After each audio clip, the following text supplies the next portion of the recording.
G'day and welcome back to the True Crew. We're still here at Brews Brothers at Wollongabba. Oh, look at Oh no, look at that. Finished the ball. Disaster. We're 15 down, aren't we? I have been keeping away from the trunk, but it's still going well, is it? You've filled up? something new. Something else? No. I've been taking No one's there to go to the trunk. Indeed. Excellent. Well, what are we up for? Chew News. Now, not Chew News, Chew Questions. Chew Questions. So if you've got a question for the Chew Crew, send it over to us at chewthis@thechewcrew.com. Who's got a question for us? Chris? I think you. I've got one. You've got one that came in on the hot news line? Yes, this came through by, they call those things? Oh yeah. Electronic mail? Morse code. Morse code. Smoke signals, I think yours was, wasn't it? Yeah, it's hard. I can read Morse code. Backwards and this one's from Barry. Barry? From the Ville. Townsville. Oh, the Ville. Better known as Bazza. Baz. Right. AKA Baz. Sorry, That's Baz. from the Ville. Baz is a little bit. Anyway, so Barry sends us his email. He's going. He goes, I'm a graphic designer up here, and I'm a little concerned about the global economic crisis. I'd love to know a little bit more about what we think about the crisis, A, and how it will affect the creative sector, and probably like going back on what we were talking about before, like lead generation, how he's going to start, to capture some work out of this. I don't know, boys. You got some ideas straight up? Well, being a fellow graphic designer, Baz, I can say at this point, wait it out. Do you know what I mean? Pump out, make sure. I think it's all about getting your work out there. With being a graphic designer, the only way, the best way to get work is to get your work out there. Do you know what I mean? If it's good, you're going to get work. I mean, just get as much work out there as you can. Even try and direct attention to your website somehow and show off your portfolio. It's funny you should say that. Is it funny? It Ha is, funny? It was hilarious. Oh. Because Sammy from Fresh Street, she actually was going through B&T, one of the magazines that I get frequently, and she put out this article, and it was actually by Brendan Cook, who's the CEO of OOH Media. It's an outdoor advertising organisation. Anyway, so he's quoted Professor Patrick Barwise, hope you watch the show, from London Business School, and Patrick's saying the most successful firms maximise long-term shareholder value by maintaining or increasing their ad spending when the economy slows down and their weaker rivals cut back. I can concur with that. Yeah. Because I think fear drives any recession. So if you just press on, the fearful people will lock down their marketing budgets, while the bold will press ahead, and they'll come out miles ahead. Yes, also they'll buy their media at a lot better value. Absolutely. That's right. We've seen some incredible, absolutely phenomenal rates, to be honest, floating around the industry right now. Things that normally go for $20,000 a month, particularly in the outdoor space, we're seeing go for $5,000 a month. So do you think the key is then really to go and search out those extra media avenues so that you can spend your money wisely?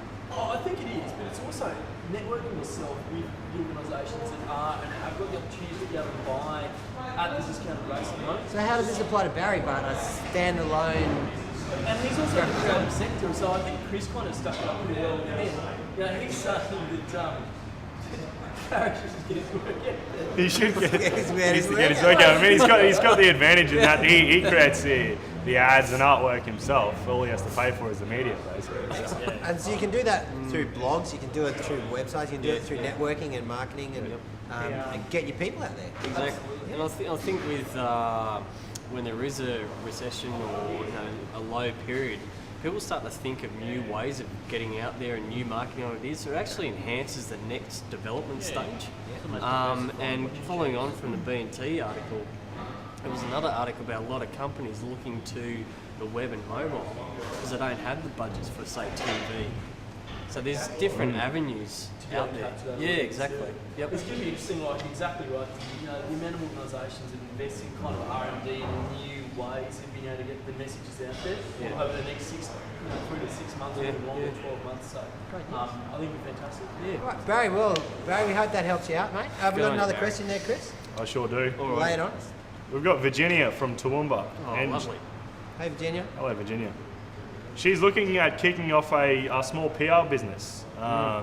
So what's our thoughts on how she can get that started? guys. I think the first part about being a PR business is what's going to make you different.